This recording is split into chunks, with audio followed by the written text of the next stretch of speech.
బనానాతో ఇంత మంచి snacks prepare చేయొచ్చని మీలో ఎంతమందికి తెలుసు? తెలియకపోతే ఇప్పుడు చూద్దాం రండి. ఈ స్వీటీ స్నాక్స్ ప్రిపేర్ చేయడానికి బాగా పండిన అరటిపళ్ళను తీసుకొని తొక్క తీసేసి ఇలా మెత్తగా నుదిపేసుకొని ఇందులోకి ఇలాచీ పౌడరు, అలాగే స్వీట్ కోసం నేను ఇక్కడ పంచదార బెల్లం ఏది వాడకుండా తేనె వాడుతున్నాను. స్వీట్కి తగినంత టేస్ట్ యాడ్ చేసుకొని బాగా మిక్స్ చేసుకొని కొద్దిగా గోధుమ పిండిని కలుపుకుంటూ పిండిని జారుడు పిండి కంటే కొంచెం గట్టిగా కలుపుకోవాలి. అంటే మన దోశ పిండి కంటే కొంచెం గట్టిగా ఉండాలి. ఈ కన్సిస్టెన్సీ వచ్చేంత వరకు పిండిని బాగా కలుపుకొని పొంగనాల పెనం పెట్టేసి బాగా వేడెక్కిన తర్వాత ఇందులో నెయ్యి కానీ లేదా నూనె కానీ అప్లై చేసేసుకొని మనం ప్రిపేర్ చేసుకున్న బ్యాటర్ని గుంతల్లో వేసేసుకొని మీడియం ఫ్లేమ్లో మంచి కలర్ వచ్చేంత వరకు రెండు వైపులా ఫ్రై చేసుకోవాలి. లో టు మీడియం ఫ్లేమ్లో మాత్రమే ఫ్రై చేసుకోవాలి. అప్పుడే లోపల బాగా ఉడుకుతుందన్నమాట.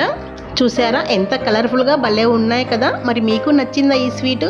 పిల్లలకి స్కూల్ నుండి వచ్చేలోపు ఇలా స్నాక్స్ ప్రిపేర్ చేసి పెట్టేయండి, చాలా బాగుంది. ఇంకెందుకు ఆలస్యం, వెంటనే ప్రిపేర్ చేయండి. వెళ్తూ ఒక లైక్ చేసి వెళ్ళండి.